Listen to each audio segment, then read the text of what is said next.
Hello everyone, कैसे हैं आप सभी। आई होप आप सभी बहुत अच्छे होंगे। Welcome back to our channel which is Nirakshi vlogs. आप कैसे हैं ज़रूर कमेंट सेक्शन में बताना।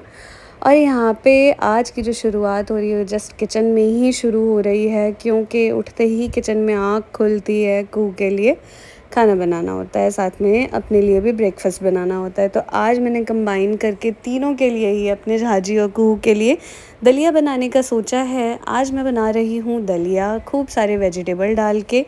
खिचड़ी एक्चुअली बारिश का मौसम है तो सर्दी ज़ुकाम हो सकता है, तो खिचड़ी मैंने चावल वाली प्रेफर नहीं की। दलिया मम्मी कहती हैं ऐसा कि बच्चों को बहुत जल्दी इफ़ेक्ट करता है, तो खिचड़ी अभी मत दो, दलिया दे देना। तो दलिया ही बनाने के लिए मैंने मूंग की दाल और दलिया को भिगो के पानी डाल के छोड़ दिया है कुकर में। आप देख रहे होंगे मेरे लेफ़्ट साइड में पानी में नॉर्मली भीग रहा है, ताकि थोड़ा फूल जाएगा तो ईज़िली 2-3 सीटी में ही बन जाएगा। अदरवाइज़ उसमें 2-3 और सीटी लगाओ, फिर मैशर से मैश करो। वैसे भी वेजिटेबल्स तो कुहू के लिए मैशर से मैश करना ही पड़ता है। बाकी यहाँ पे तीनों के लिए बन रहा है तो थोड़ी सी क्वांटिटी ज़्यादा है। मैं और झाजी इसे ब्रेकफास्ट में कर लेंगे। कुहू 1-2 बार खाएगी मैक्सिमम, बाकी तो कुछ भी नहीं खाती है पूरे दिन में। तो सेहत से तो आपको पता चल ही रहा होगा कुहू की क्या ही खाती है क्या नहीं खाती है। एकदम ही पतली हो गई है, सूख गई है बिल्कुल ही। तो दलिया में जितनी भी सब्जियां थी फ्रिज में मैंने निकाल लिया, और आज मैं डालूँगी दलिया में घिया को छील के और मैंने काट लिया है। आप सभी बताना परवल को आप सभी कैसे छीलते हो। मैं तो चाकू के उल्टे साइड से छील लेती हूँ। क्या आप सभी पीलर से उसको अच्छे से पील करते हैं?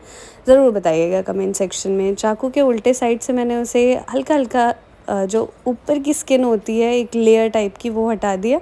बीज निकाल दूँगी क्योंकि बीज से गैस बन जाती है, तो और दलिया में बीच में बीज आएगा तो अच्छा भी नहीं लगेगा। तो परवल भी मैंने दलिया में डाला है। साथ ही साथ इसके बाद डालूँगी पालक और बीट रूट। काट रही थी मैं, काटते काटते याद आ गया कि अगर छोटे छोटे पीसेस में काटूँगी तो ये धोने में तो सारा इसका कलर चला जाएगा, न्यूट्रिएंट्स चले जाएंगे। तो पहले इसे धो लूँगी, उसके बाद काटूँगी। ये छीला हुआ बीट रूट है क्योंकि 4-5 दिन हो चुके हैं। तो देख रहे हैं आप, घिया भी कटा हुआ ही लिया था मैंने। डेली ऑलमोस्ट एक बार दलिया तो बन ही जाता है, तो हमेशा मैं वेजिटेबल्स डाल के ही बनाती हूँ। पालक काफ़ी सारा है, तो पालक काफ़ी दिन तक चलाने का मेरा तरीका ऐसा होता है कि आप जड़ काट के उसकी रख दो, और जड़ भी नहीं काटोगे आप तो भी चलेगा, लेकिन उसमें ना पानी नहीं होना चाहिए। तो थोड़ा खुला रख दो ताकि उसमें जितना भी पानी इवेपोरेट हो जाए। सूखा सूखा रहेगा, सूखे पत्ते रहेंगे, क्योंकि आजकल वेजिटेबल वाले हरा दिखाने के लिए इतना गीला कर देते हैं सब्जियों को कि 2-3 दिन में ही सारी सब्जियां गलना शुरू हो जाती हैं। तो आप जब भी सब्ज़ी लेके आओ, मैं तो ऐसे ही करती हूँ, पहले उसको सुखा देती हूँ। जितना पानी उन्होंने डाला है सारा इवेपोरेट हो जाए, सूख जाए, उसके बाद फ्रिज में डालूँगी तो गलती नहीं है। थोड़ा 1 हफ़्ते तक एक्सटेंड चल जाती हैं, अदरवाइज़ गलना शुरू हो जाती हैं। पालक डालेंगे और बीटरूट टमाटर डाल के बहुत टेस्टी दलिया बनाया था। एकदम ऐसा लग रहा था जैसे मकर संक्रांति वाले दिन खिचड़ी खाते हैं उसी टाइप का। इतने अच्छे से मैंने खाया, लेकिन मुझे क्या पता था नेक्स्ट डे मुझे स्टोन का ऐसा दर्द उठेगा, क्योंकि मैं पालक बीटरूट और टमाटर तीनों इकट्ठे खा रही हूँ। और शायद मैंने पानी नहीं पिया होगा, अच्छे से पानी नहीं पिया, और नेक्स्ट डे ऐसा स्टोन का दर्द उठा कि मुझे इंजेक्शन लगवाना पड़ा वॉवरन का और पैंटॉप का, क्योंकि स्टोन में थोड़ा गैस भी बन जाती है जिस वजह से और ज़्यादा पेन होने लगता है, और वॉवरन तो पेन किलर लगवाना ही पड़ता है। तो बहुत ही बेकार था सिचुएशन। बाकी तो मैंने कसम खाई है कि मैं अब पालक कभी नहीं खाने वाली, ना ही मैं टमाटर खाऊंगी, क्योंकि मैंने ये देख लिया अब मेरा स्टोन का साइज़, और ऐसी कंडीशन हो गई है ना मेरी कि मैं बिल्कुल भी एक भी दिन खाऊं ना, नेक्स्ट डे मुझे दर्द हो जाता है। एक बार और ऐसा हुआ था, तो मैंने बिल्कुल ही अवॉइड किया और आयुर्वेदिक मेडिसिन साथ ही साथ होम्योपैथी स्टार्ट कर दिया है। तो यहाँ पे मैंने दलिया और मूंग दाल तो फुला ही रखा था। पालक धोया अलग से, क्योंकि बहुत सारा उसमें धूल मिट्टी होती है तो उसको अलग से धोना होता है, और घिया और परवल तो आप नॉर्मली धो के भी डाल सकते हो। बीटरूट छोटा छोटा काट लिया, इसमें डाल दूँगी मैं काट के टमाटर भी, और मसाले में सिर्फ हल्दी और नमक, क्योंकि कुहू को भी खाना है। तो कुहू को अभी मैंने कोई भी मसाला इंट्रोड्यूस नहीं कराया है, सिर्फ थोड़ा सा गरम मसाला कभी कभार डाल देती हूँ तो खा लेती है, क्योंकि गरम मसाला इज़ लाइक के सब कुछ खाना चाहिए। उसमें कुछ मिर्च विर्च तो होता नहीं, तो लौंग वोंग तो जाना ही चाहिए बॉडी में। तो कभी कभार थोड़ा सा गरम मसाला डाल दिया, वो भी थोड़ा सा, बाकी तो बिल्कुल भी नहीं। और कुहू के चक्कर में हमें भी अब मिर्च खाने की आदत ही चली गई है। थोड़ा सा भी मिर्च हो जाता है तो ऐसा लगता है कि बस खाना नहीं खाया जाएगा। यहाँ पे दलिया बना लेंगे, और दलिया में आप सभी बीटरूट डालते हैं तो वो कैसा गलता है या नहीं गलता बताना। मेरा तो थोड़ा ना हार्ड हार्ड सा रह जाता है, सारी सब्जियां गल जाती हैं। मैंने सोचा अब से ना प्यूरी डाल दिया करूँगी तो वो एकदम ही मिक्स हो जाएगा। बाद में तो मैशर से मैश करना ही होता है तो ठीक ठाक से मैश हो ही जाता है। तो दलिया इज़ इन प्रोसेस। बाकी तो दिनचर्या चल ही रही है, धीरे धीरे सब रिकवर कर ही रहे हैं। जाजी रेडी हो रहे थे तो सुबह सुबह मैं उनको बिल्कुल भी डिस्टर्ब नहीं करती हूँ क्योंकि जल्दी ऑफिस निकलना होता है। तो कुहू उठ जाती है, जैसे ही मैं उठूँ कुहू उठ के बैठ जाती है। तो यहाँ पे मैंने कुहू को बिठा दिया और सारा मैं काम अपना फिनिश कर रही हूँ। Hello everyone, welcome back to our channel which is Nirakshi vlogs. यहाँ पे मेरी निराक्षिका की अनिका उठ चुकी है। मुझे आए हुए घर 4-5 दिन हो चुका है, मैं नानी के यहाँ से आ चुकी हूँ, लेकिन मैं हिम्मत नहीं जुटा पा रही हूँ कि मैं व्लॉगिंग कंटिन्यू कर पाऊँ। आज सुबह से थोड़ा बहुत तो कुछ शूट किया, लेकिन जैसे ही कैमरा हाथ में लेती हूँ ना और घर देखती हूँ तो बस मुझे नानी दिखती है यहाँ वहाँ। मैं रात में सो नहीं पा रही हूँ।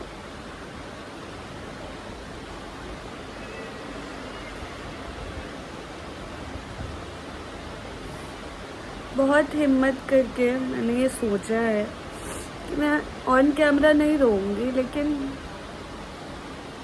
पता नहीं कुछ बोल ही नहीं पाती हूँ। मैं यहाँ बालकनी में देखती हूँ ना तो मुझे याद आता है जब वो मेरे घर रहने आई थी तो यहाँ बालकनी में खड़ी थी, इसी बेड पे सोई थी, इसी बेड पे उन्होंने मुझे क्रोशिया सिखाया था। चली गई बिना बताए, बता देती तो खूब सारी बातें एटलीस्ट कर लेते, हम मिल लेते, उन्हें मैं टाइटली हग कर लेती, लेकिन बताया नहीं उन्होंने।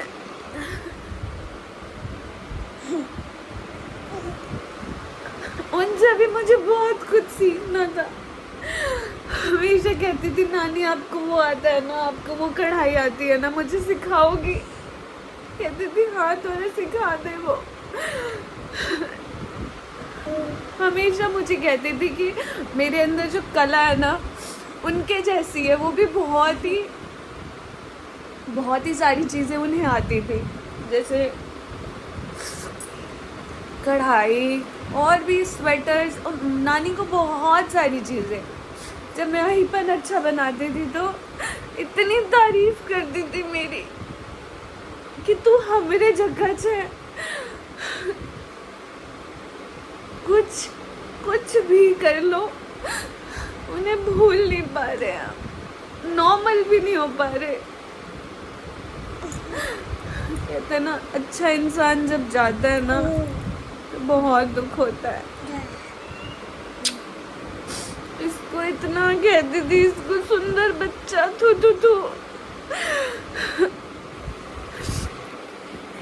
मैं व्लॉग छोड़ो, मैं कुछ रिकॉर्ड नहीं कर पा रही हूँ, कुछ भी नहीं। आज मन किया, लास्ट सेंटेंस याद है मुझे उनका। उन्होंने मुझे कहा था कि तुझे, जब हम मिलने गए थे 10 तारीख को, वो नहीं रही, हम 8 को मिलने गए थे, मैं और मम्मी यहीं थी। तुझे हौसत बोझत रही है ना, तो वीडियोस देखत रही छो इंस्टाग्राम पर, सब किस पर, तो हमरा बड मन जुड़ाई है। मतलब कि उन्हें अच्छा लगता था, उन्हें अच्छा फील होता था कि मैं खुश रहती हूँ। लेकिन नानी आप खुद ही इतना बड़ा दुख देके हम सबको कहाँ चली गई हो आप। सब कहेंगे कि ये तो सत्य है, ये सारी चीज़ें तो ट्रूथ है, यही जीवन का सत्य है कि जो आया है वो तो जाएगा ही। पर इतनी जल्दी नानी की कोई एज नहीं थी।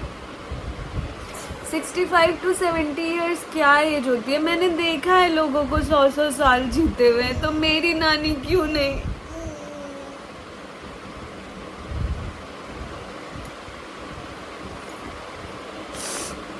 खूब नीचे बैठो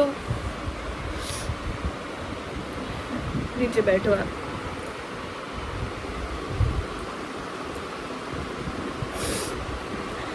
बस पता नहीं कब, सिर्फ मैं ही नहीं, घर के सारे लोगों का यही हाल है, सब ना शॉक में ही है। वो 14 दिन नहीं पता चले, लिटरली नहीं पता चले वो 14 दिन, क्योंकि इतने सारे मेहमान थे ना, याद आती थी नानी की। लेकिन सब जब चले गए तब ऐसा लग रहा है कहाँ है नानी। मैं उन्हें बुलाऊंगी तो अब कैसे आएंगी। मैं उन्हें अपने घर पे इनवाइट करके आई थी कि नानी ठीक हो जाओ, आगे 15 दिन ले लो चोला, हाँ ठीक है, कहीं भी चलने को तैयार हो जाती थी। बिल्कुल भी ओल्ड पर्सन की तरह नहीं कि नहीं नहीं मैं क्या करूँगी, मैं बेटी के दामाद के घर जाऊंगी, बिल्कुल भी नहीं। मेरी नानी इतनी अच्छी थी ना, इतनी अच्छी थी, वो थी बन के जो रह गई है ना, मुझे बिल्कुल अच्छा नहीं लगता। मुझे चाहिए, मैं उन्हें हरिद्वार लेके गई थी अपने साथ, हरिद्वार लेके गई थी मैं जब मैं 5 मंथ्स प्रेग्नेंट थी। मुझे चाहिए कि आप फिर से आओ, फिर से मैं लेके चलूँ आपको। आप कुछ मत उठाना, कुछ मत करना, तू बैठ जाओ, बैठो, जहाज जहाज बाद में खेलेंगे, आप बैठ जाओ। सोना, जहाज जहाज खेलोगे आप, जहाज जहाज। बस यही है, झाजी ऑफिस गए हुए हैं। मैं ऐसे ही मम्मी से बात कर रही थी तो मम्मी ने कहा आपकी ना एक फ़ोटो भेजिए नानी के साथ, मेरी बेबी शावर वाली थी। तभी आपको पता है नानी हमारे साथ रील बनाने के लिए भी रेडी हो जाती थी। वो बहुत फन लविंग, बहुत ही अच्छी नेचर की थी। किसी भी चीज़ के लिए किसी को भी ताना नहीं देना, किसी को चट बात नहीं बोलना, कभी भी हमेशा स्माइलिंग फेस रखना। उनकी तरह बनने की कोशिश करेंगे हम।